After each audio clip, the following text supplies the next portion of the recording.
con la experiencia nos hemos podido dar cuenta que efectivamente es la población como más empobrecida, que es mucho más vulnerable a ciertos desastres.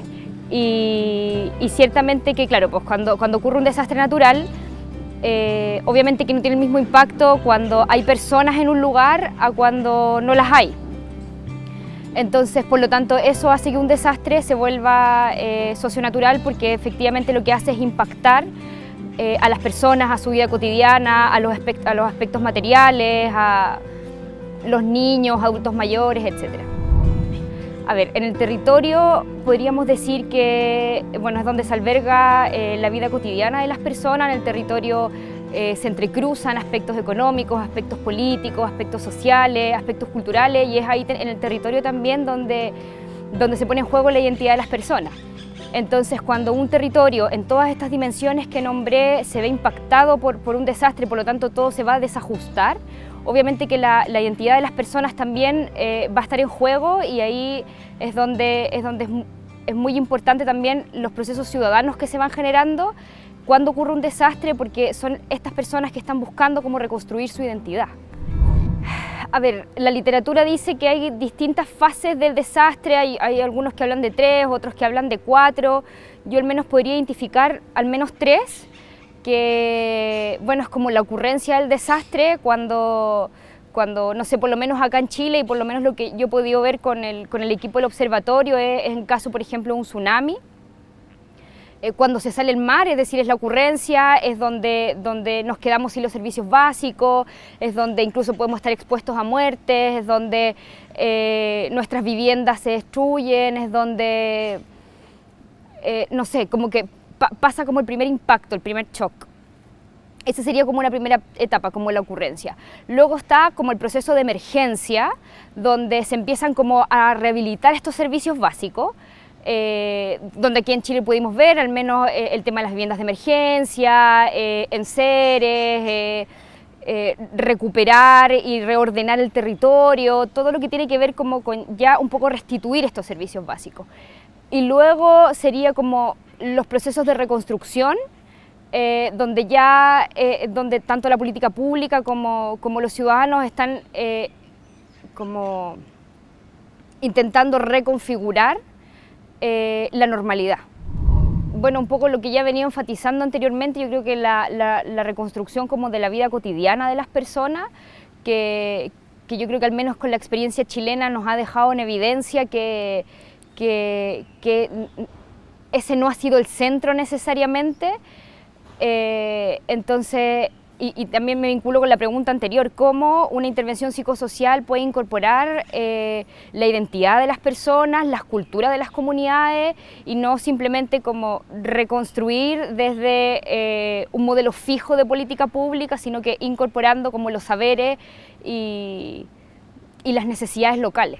Como ya te decía, yo creo que hay que hacer ciertas focalizaciones en ciertos grupos que son prioritarios, también vinculándolo con la discusión que teníamos en un principio, es decir, focalizar en las poblaciones más vulnerables, como pueden ser, bueno, las personas que están en situación de pobreza, los niños, los adultos mayores, las mujeres que también se ven expuestas a nuevas situaciones. Y luego, que yo creo que es algo de lo que carece la política pública en Chile, es incorporar en términos participativos a las comunidades, poder captar cuáles son las necesidades locales y a partir de eso diseñar intervenciones sociales. Lo que pasa es que la comunidad y la ciudadanía participa de distintas formas. Hay temas más formales y otros más informales. El último desastre en Chile, no es el último, el penúltimo, el del 27 de febrero, yo creo que nos dejó en evidencia que muchas comunidades que están como así, por así decirlo, como lejanas del aparato público, las mismas comunidades fueron las que se organizaron, las mismas comunidades fueron las que enfrentaron el proceso de ocurrencia y también el de emergencia, ellos mismos gestionaron. Hay mucha autogestión en los procesos también de reconstrucción. Entonces, por una parte me gustaría destacar eso y por otro lado, cómo la política pública entrega los mecanismos mínimos y formales para que las personas participen y no solamente desde la consulta, como se hizo acá en Chile, sino que desde la elaboración, ¿sí?, de manera vinculante de las comunidades, tanto organizadas como no organizadas, la formulación, la ejecución, que las personas, que las familias se puedan hacer partícipe de los procesos de ocurrencia, emergencia y reconstrucción. Y por último, que eso también en las políticas públicas se olvida mucho, en la evaluación, que de hecho ni la misma política pública formalmente lo hace muy poco, y menos con participación. Entonces yo creo que establecer estos criterios más formales de la política, pero también reconociendo estos procesos como de autogestión, como más informales de las personas. Primero yo siento que, yo creo que hay dos también etapas, ¿eh? Yo creo que primero es el tema del gobierno del expresidente Piñera y también el gobierno actual de la presidenta Bachelet, que yo creo que sinceramente ninguno de las dos formas de actuar, o sea, yo creo que las dos formas de actuar fueron iguales, por lo tanto hay muy poco aprendizaje, hay muy poca innovación. Respecto a lo que pasó en Villa Olímpica, yo creo que Villa Olímpica es un ejemplo de cómo la presión ciudadana puede lograr muchas cosas, pero ahora ¿cuál es el problema? Que donde no hay presión ciudadana, donde no hay comunidades organizadas, obviamente que como que el chorreo no llega.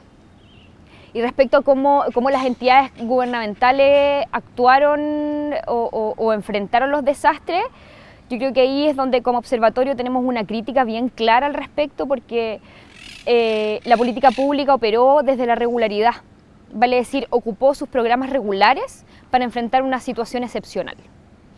Y cuando pasó eso, cuando intentó ajustar al programa regular algo excepcional, generó crisis. Como por ejemplo lo que pudo haber pasado en Villa Olímpica. Es decir, para gran parte, por ejemplo, de los programas sociales, tú necesitas cierto puntaje de la ficha de protección social, que es la ficha donde tú entras a todos los programas. Necesitas 8.000 puntos. Alguien que vive en Ñuñoa no va a tener eso. Ya solo por vivir en Ñuñoa ya no vas a tener eso. Entonces, claro, entonces mucha gente quedó fuera dentro de los programas públicos porque no cumple los mínimos, y es porque simplemente tú lo que haces es aplicar un programa regular a una situación excepcional. Y eso ocurrió en todo orden de cosas. Eso por un lado, y por otro lado, bueno, que también lo hemos criticado harto, es como básicamente y que de hecho el presidente Piñera lo dijo en algunas declaraciones, como el mercado, el mundo privado entra de forma mucho más protagonista en este proceso, y yo creo que lo que nosotros pudimos evidenciar es que esto no fue mucho negocio. Como que al final todos pensábamos que el mundo privado iba a entrar acá y lo iba a hacer muy bien, entre comillas, porque había plata, pero las grandes empresas se dieron cuenta que invertir en la reconstrucción no era un negocio. Entonces muchas comunidades también se quedaron así como botadas, entre comillas, por el mismo privado. ¿Qué te pasa eso? Porque no hay política, porque tienes una Oficina Nacional de Emergencia, que es eso, que es una oficina que es de emergencia, y ¿qué pasa después de eso? Es decir, que no hay protocolos claros, no hay una política, no hay una política de riesgos, de desastres, no hay institucionalidad. Al no haber institucionalidad, ¿cómo la política pública va a operar? Por lo tanto, cada institución pública va operando a partir de lo que a ellos le corresponde, va operando, adaptando un poco con sus conocimientos, pero no hay algo que tú digas, mira, aquí hay una política pública, las cosas se tienen que hacer así nos tenemos que ordenar. O sea, y de hecho, por ejemplo, una de las grandes críticas también es la poca presencia de los gobiernos locales, como los municipios. Es decir, los municipios desaparecieron de los procesos de reconstrucción. Desde el gobierno central se empezó a reconstruir todo Chile.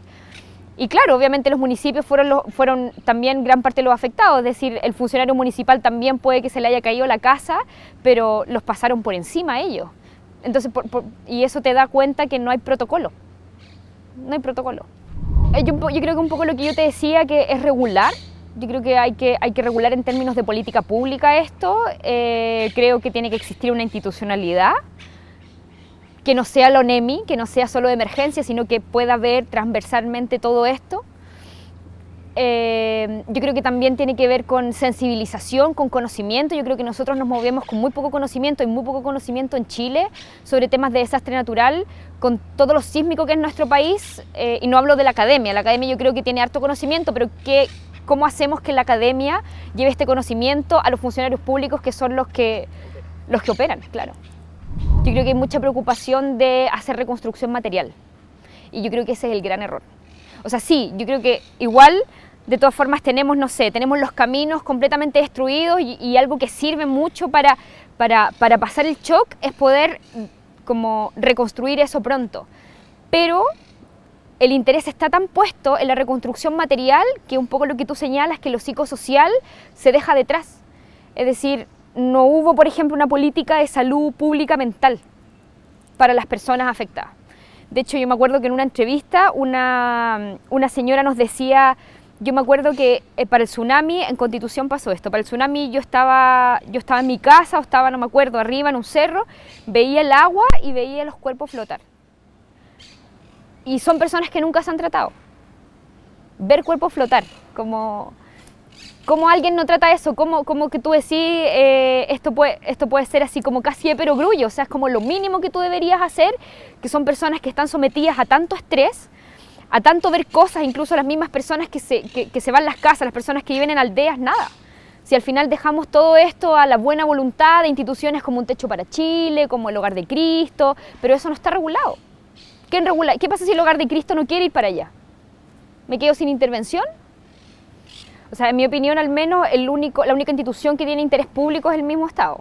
Yo no creo mucho que las ONGs, que los Techo para Chile, que los Hogar de Cristo, sin criticarlos a ellos, porque de hecho ellos hacen muchas cosas que el Estado no hace, no deben por qué tener interés público, a pesar que lo declaren. Si en verdad el único que debería tener interés público es el Estado y el Estado, por lo tanto, el que tiene que regular todos estos procesos. Pero no existe nada para que tú digas, mira, ocurrió un desastre, tenemos que doblar la contratación de profesionales de esta área, tenemos que ir a las viviendas, porque tampoco, como tú estás en shock, difícilmente tú te vas a acercar a la institucionalidad. Entonces tú lo que deberías hacer en situación de desastre es la institucionalidad o el mundo público ir a buscarte.